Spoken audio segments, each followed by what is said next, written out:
The 9-minute reckoning. The badge was undeniably authentic. The clearance impeccable. Adrian Pierce's confident stride declared his identity without a single word. He was precisely who he claimed to be. Yet, on a placid Tuesday morning within the polished confines of Denver's Summit Corporate Plaza, someone decided it was enough. He arrived just shy of 10 a.m., clad in a silver-gray shirt and dark trousers, a black leather messenger bag resting at his side. A polite nod to Carl, the security officer, who didn't even glance up. Adrian settled near a sleek onyx wall, his voice a murmur into his wireless earbud. He was the picture of an executive poised for a high-stakes meeting. But not every eye saw him that way. Chloe Davies, a junior admin nestled behind the front desk, watched Adrian with a brewing suspicion.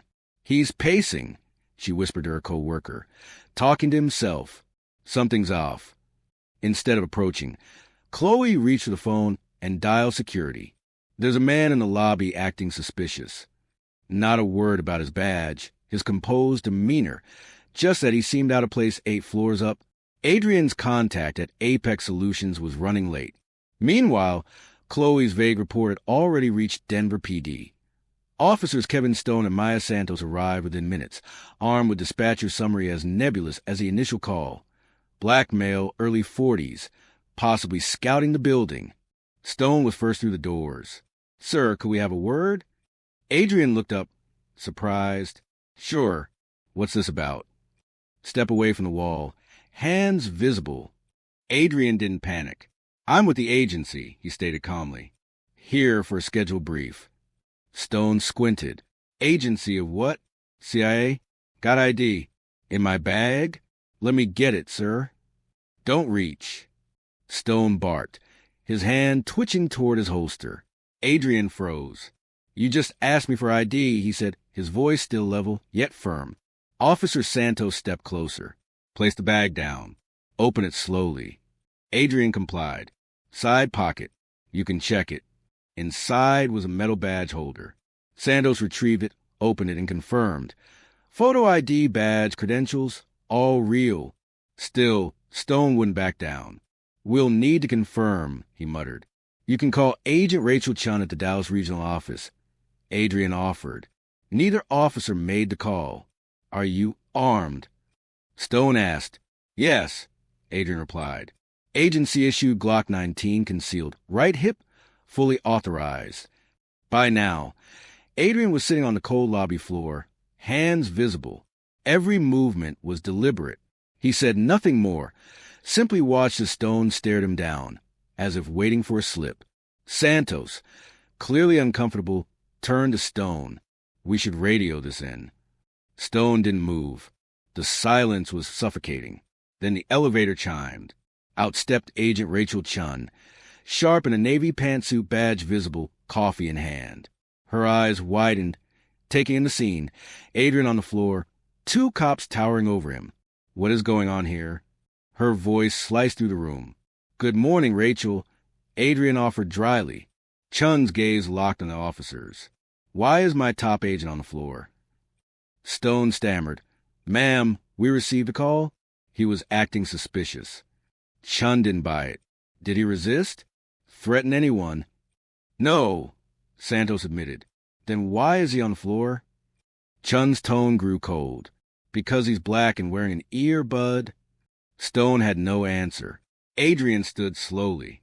9 minutes, he said. "That's how long I was treated like a threat." Chun's jaw tightened. "You're cleared, Adrian." She turned back to the officers.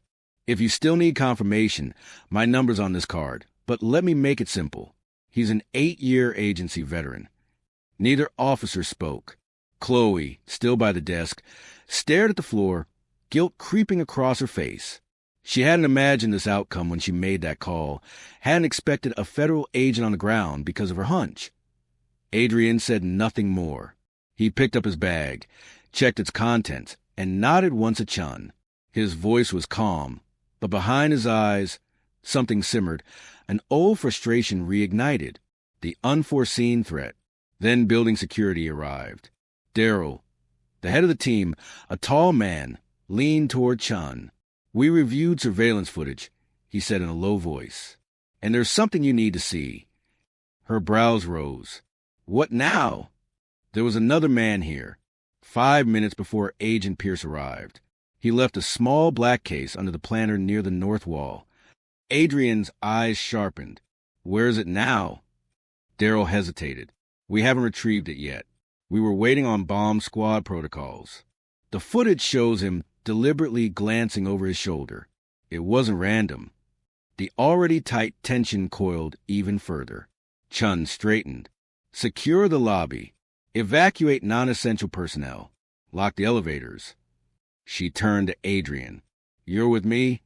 Chloe looked up, alarmed. "Wait, what do you mean, bomb squad?" No one answered. Adrian moved quickly, already issuing voice commands through his earpiece. "Patch me to ops. Possible drop confirmed. Coordinates locked. Surveillance needed. 5-minute window prior to arrival. Scrub audio too." Chun nodded sharply.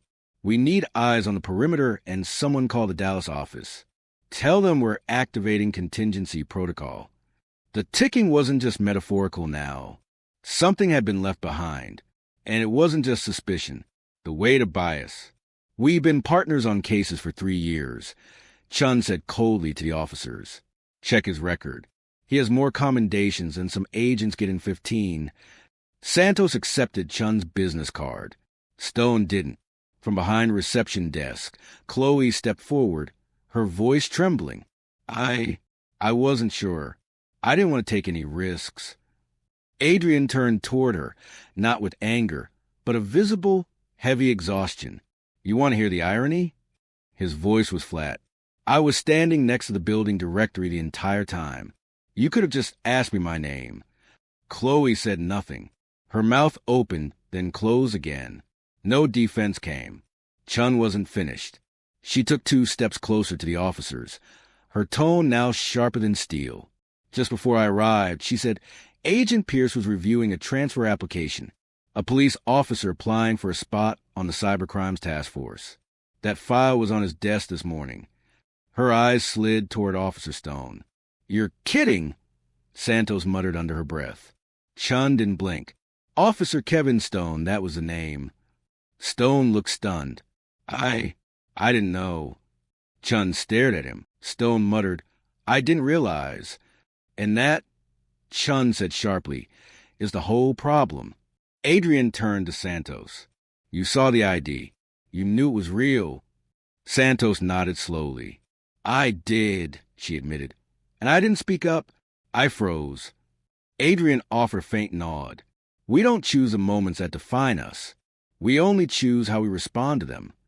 The aftermath and a lingering lesson the elevator chimed behind them, and a manager from Apex Solutions finally stepped out, looking confused. "Agent Pierce?" "We had a briefing scheduled." Adrian exhaled and grabbed his bag. Still on, but just before stepping into the elevator, he paused. He looked back at Stone, who was frozen in place. "I want you to remember one thing," Adrian said, his voice quieter now, but no less clear. "The only difference between you and me in that lobby today, I never doubted who I was." Stone didn't answer. For the first time, he no longer looked like an officer, just a man reckoning with a moment he couldn't erase. Adrian turned and stepped into the elevator next to Chun. Chloe remained behind the counter, clinging to her phone like a shield, her eyes downcast. She said nothing, but her silence was louder now than her call had ever been. Chun pressed the 8th floor button. Just as the doors began to close, Adrian said softly, almost himself, 9 minutes. That's all it took to nearly destroy everything. The elevator sealed upstairs. The shift was immediate.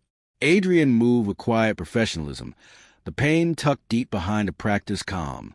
The briefing went on. The files opened. He returned to the job because that's what agents do.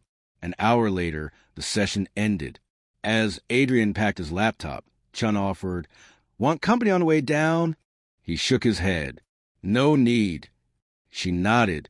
"I'll call you later." As he stepped out into the lobby again, he didn't expect anyone to still be there, but Officer Santos was. She stood quietly near a pillar, her posture unguarded. When Adrian walked past, She stepped forward. Agent Pierce. He turned. I waited, she said, because I needed to say this. No one told me to. Adrian said nothing, only listened. You were right. I saw your ID, knew it was real, and I let it all unfold anyway. I froze. I didn't stand up when I should have. I won't forget that. Adrian studied her face. She wasn't performing. She meant it. You still have time to choose what kind of officer you want to be, he said. She nodded slowly. Adrian gave a respectful nod and walked away. The building's revolving doors opened in front of him. This time, no one stopped him. This story powerfully highlights the impact of implicit bias and the critical importance of speaking up in the face of injustice. What do you think is the most impactful moment in Adrian's encounter, and why?